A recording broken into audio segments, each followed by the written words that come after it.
مشاهدينا في كل مكان، أسعد الله أوقاتكم أينما كنتم بكل خير. نشرة الأخبار نقدمها لكم من الفضائية الإريترية، نسهلها كالعادة بأهم وأبرز العناوين. فخامة الرئيس إسياس أفورقي يعود إلى البلاد مختتما زيارة ناجحة استغرقت 3 أيام لجمهورية مصر. وزارة الزراعة تدعو إلى تعزيز التعاون لمكافحة تفشي الجراد في وقت مبكر. تدريب 72 شابا وشابة على تقنية الحاسوب في مديرية عرزة.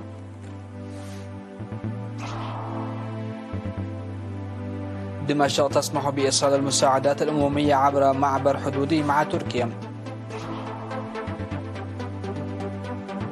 الهند تعلن موافقتها مبدئيا على شراء 26 طائرة رافال من فرنسا. وقلق ياباني من النشاط العسكري الصيني والتعاون مع روسيا.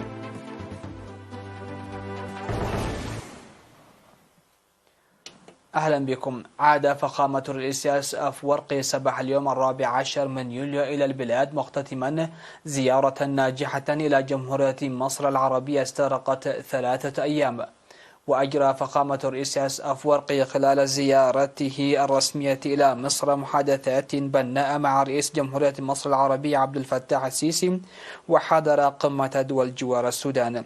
وشهد فخامة الرئيس إسياس أفورقي خلال لقائه بالرئيس السيسي بخطوة مصر لعقد قمة الدول جوار السودان لبحث القضايا السودانية، وناقش الزعيمان أيضا الجهود التي يتعين على الدولتين والدول المجاورة بذلها لإخراج السودان من المستنقع الذي علق فيه. وأوضح فخامته موقف إريتريا الثابت حيال القضية السودانية، وقال إن القضية السودانية لا يمكن حلها إلا عن طريق السودانيين بأنفسهم، ويرتكز دور دول الجوار في خلق بيئة مواتية وأساس قوي للسودانيين من أجل حل مشكلتهم من خلال الحوار. كما سلط الرئيس إسياس أفورقي الضوء على موقف إريتريا في خطابه لدى قمة دول جوار السودان. وقال الرئيس إسياس أفورقي في بيانه إن اللقاء يعكس مصالح الشعب السوداني ويعزز التعاون بين دول الجوار السودانية ويحظى بدعم الشعب السوداني. وبهذه المناسبة التقى الرئيس إسياس أفورقي برؤساء جمهورية تشاد محمد ديبي وجمهورية جنوب السودان سيلفا كير ميارديت ورئيس وزراء جمهورية إثيوبيا الديمقراطية الاتحادية أبي أحمد، وبحث معهم دور دول الجوار لحلحلة الأزمة السودانية. كما أجرى فخامة الرئيس إسياس أفورقي محادثات مع مسؤولين سودانيين مهمين بهذه المناسبة.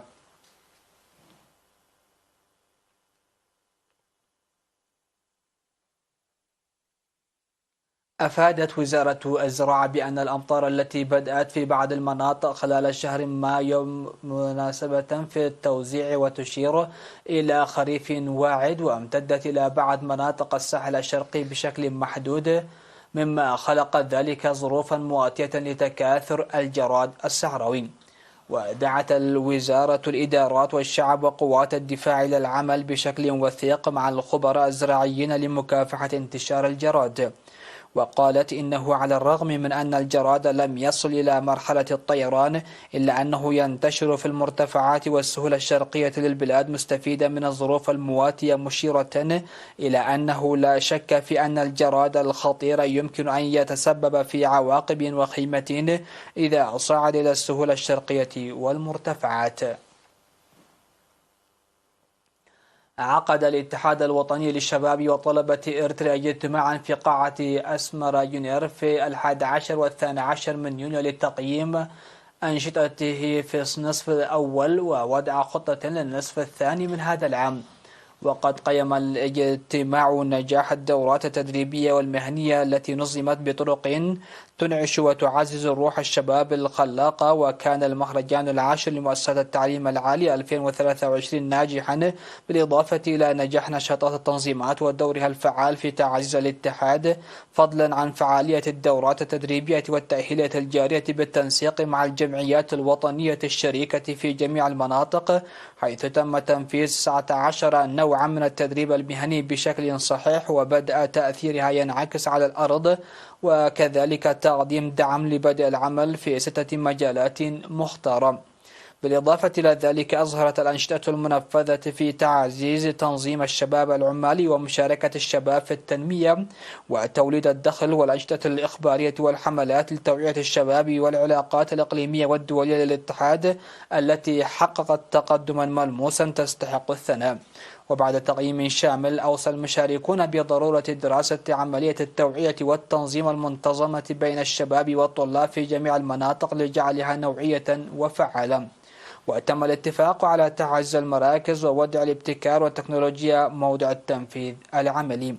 وفي ختام الاجتماع دعا رئيس الاتحاد الوطني للشباب والطلبة السيد صالح أحمد دين المجتمع بأسره إلى المساهمة في هذه المهمة الوطنية المهمة، حيث أن التعليم هو الأداة الرئيسية للتنمية الاجتماعية والاقتصادية. وذكر جميع الهيئات الحكومية والمؤسسات العامة والخاصة بالسعي لخلق شباب منتج ومجهز بالتعليم والمعرفة المهنية من أجل النجاح الكامل لاستراتيجيتنا التنموية.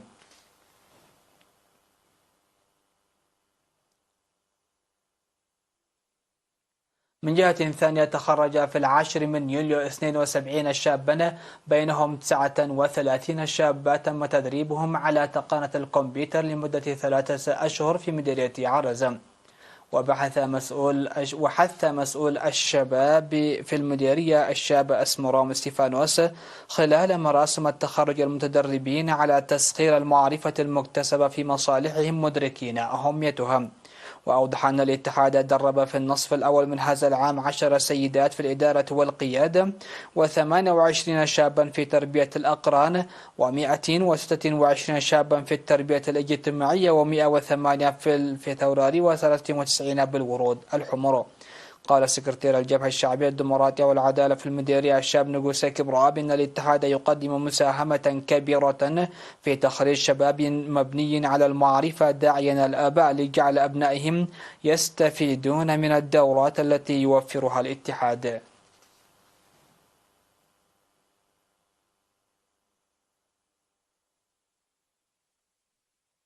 تم تقديم المساعدات لإسر الشهداء المحتاجة في أفعبت وقلعلو بشمال البحر الأحمر، ووزع 120 ألف نقفة جمعها موظفو الحكومة على 20 أسرة فقيرة من أسر الشهداء لكل واحد منها ب6,000 نقفة. وهذه هي السنة الثالثة التي يقدم فيها الموظفون المساعدة لأسر الشهداء.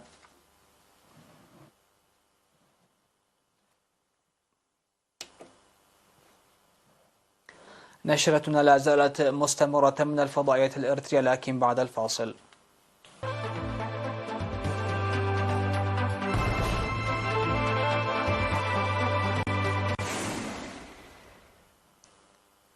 أهلا بكم. على الصعيد العالمي، أعلنت سوريا أنها ستمنح للأمم المتحدة بأن تستخدم خلال فترة مدتها 6 أشهر وبالتعاون مع دمشق معبر باب الهوى الحدودي المغلق بعد انتهاء مفاعيل آلية إدخال المساعدات عبره.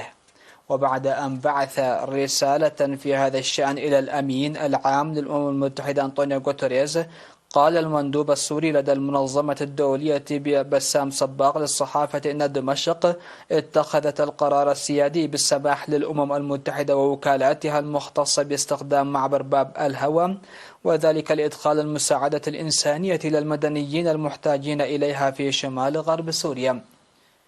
من جهته قال ستيفان دوغاريك المتحدث باسم غوتيريس لوكالة الأنباء الفرنسية: تلقينا الرسالة للتو ونحن ندرسها. كانت الآلية التي أنشئت عام 2014 قد أتاحت للأمم المتحدة إيصال المساعدات الإنسانية إلى السكان في مناطق سيطرة المعارضة في شمال غرب سوريا من دون إذن الحكومة السورية التي لطالما نددت بهذه الآلية باعتبارها انتهاكا لسيادتها.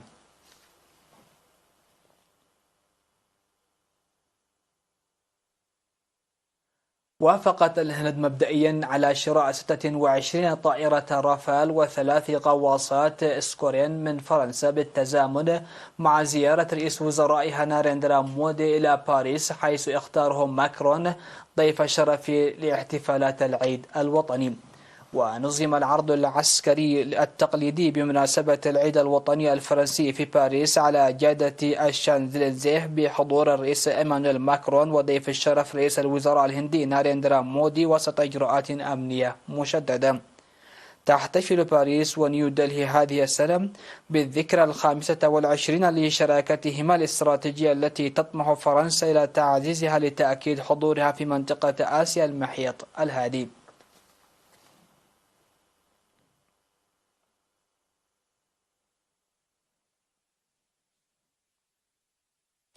أعلنت وزارة الخارجية اليابانية أن الوزير يوشيماسا هاياشي التقى مع كبير الدبلوماسيين الصينيين وانغ يي على هامش اجتماع رابطة دول جنوب شرق آسيا آسيان المنعقد في إندونيسيا.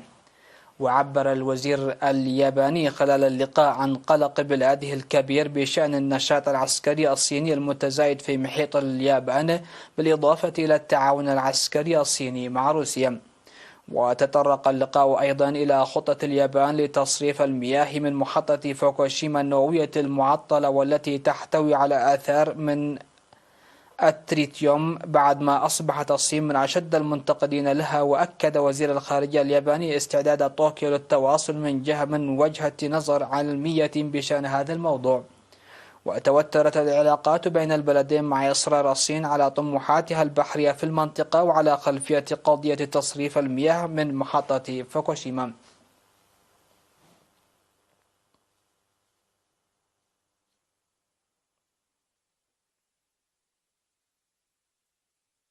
أطلقت وكالة الفضاء الهندية مركبة فضائية غير مأهولة إلى القطب الجنوبي البعيد من القمر. وقالت وكالة الفضاء الهندية إن مركبة فضائية هندية شقت طريقها إلى الجانب البعيد من القمر في مهمة متابعة لجهودها قبل ما يقرب من 4 سنوات للهبوط بمركبة جوالة على سطح القمر.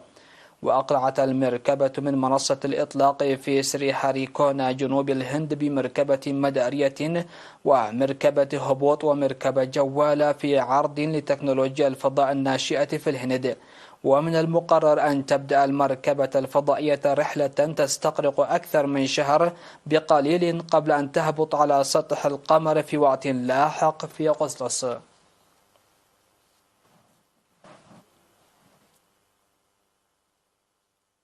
سادتي سيداتي، ختام النشر هذا تذكير بأبرز العناوين. فخامة الرئيس أفورقي يعود إلى البلاد مختتما زيارة ناجحة استغرقت 3 أيام لجمهورية مصر. وزارة الزراعة تدعو إلى تعزيز التعاون لمكافحة تفشي الجراد في وقت مبكر. تدريب 72 شابا وشاب على تقنية الحاسوب في مديرية عرزة.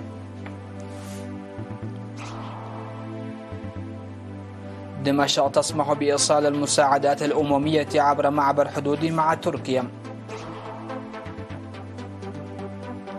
الهند تعلن موافقتها مبدئيا على شراء 26 طائرة رافال من فرنسا. وقلق ياباني من النشاط العسكري الصيني والتعاون مع روسيا. هكذا نكون قد وصلنا وإياكم إلى نهاية نشرة هذه الفترة. هذه تحيات وتحيات الفريق العامل. دمتم في أمان الله.